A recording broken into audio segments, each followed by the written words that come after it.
राजस्थान के परिप्रेक्ष्य में कांग्रेस की ओर से दूसरी लिस्ट देर रात को जारी कर दी गई है।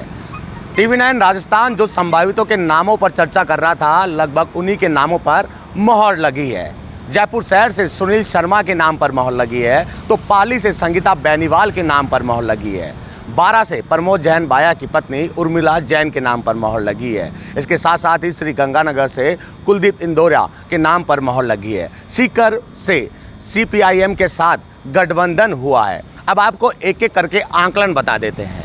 जयपुर शहर की सीट की अगर बात करें, सुनील शर्मा जो कि शिक्षाविद हैं, काफ़ी लंबे समय से यूँ कह सकते हैं कांग्रेस में सक्रिय कार्यकर्ता के रूप में अपनी सेवाएं देते आए हैं। हालांकि विधानसभा चुनाव में भी सुनील शर्मा की ओर से टिकट मांगा गया था, लेकिन उनका टिकट काटा गया और RR तिवारी को मिला। लेकिन इस बार सुनील शर्मा दौड़ में सबसे आगे चल रहे थे और रफीक खान और अमीन कागजी की ओर से भी उनको लेकर पैरवी की गई थी। और पैरवी करने के बाद यूँ कह सकते हैं कि सुनील शर्मा के नाम पर मोहर लगी और देर रात को अमीन कागजी उनको बधाई देने भी पहुँचे थे। अब बात कर लेते हैं पाली से संगीता बेनीवाल की। राजस्थान बाल संरक्षण आयोग की अध्यक्ष भी रही, जोधपुर से आती है, अशोक गहलोत की करीबी मानी जाती है, तो इस बार जो है उन पर दाव खेला गया।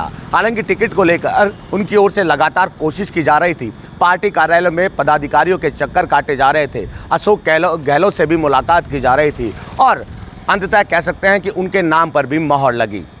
अब बात कर लेते हैं बारा से उर्मिला जैन की। उर्मिला जैन जो कि कांग्रेस सरकार में मंत्री रहे प्रमोद जैन बाया की पत्नी है। लगातार प्रमोद जैन बाया भी अपनी पत्नी के लिए टिकट की दावेदारी करने में लगे थे। लगातार उनकी ओर से भी दिल्ली में चक्कर काटे जा रहे थे और कहीं ना कहीं जिस तरह प्रमोद जैन बाया कांग्रेस के राज में जिस तरह सक्रिय रहे, अपने क्षेत्र यूँ कहें कि बारा में जिस तरह कार्यकर्ताओं का मन उनकी ओर से टटोला गया, क्योंकि कांग्रेस की ओर से तो आंतरिक सर्वे करवाया गया था। सर्वे के माध्यम से एक रिपोर्ट कार्ड तैयार किया गया। प्रदेश स्तर पर रिपोर्ट कार्ड तैयार करते हुए शीर्ष नेतृत्व को सौंपा गया और शीर्ष नेतृत्व की ओर से 12 से जो है उर्मिला जैन के नाम पर मोहर लगाई। अब श्री गंगानगर से कुलदीप के नाम पर मोहर लगी है। एक कार्यकर्ता के रूप में लंबे समय से कांग्रेस से जुड़े रहे।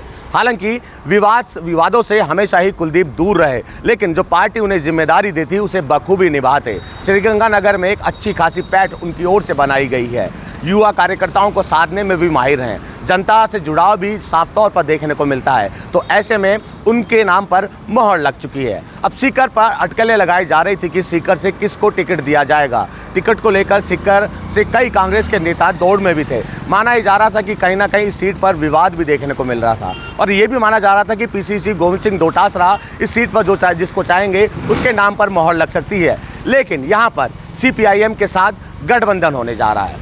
अब CPIM किसको उतारती है ये भी देखने वाली बात होगी। बहरहाल जो है जिन नामों पर हम चर्चा कर रहे थे, TV9 राजस्थान चर्चा कर रहा था, उन्हीं के नाम पर मोहर लगी है।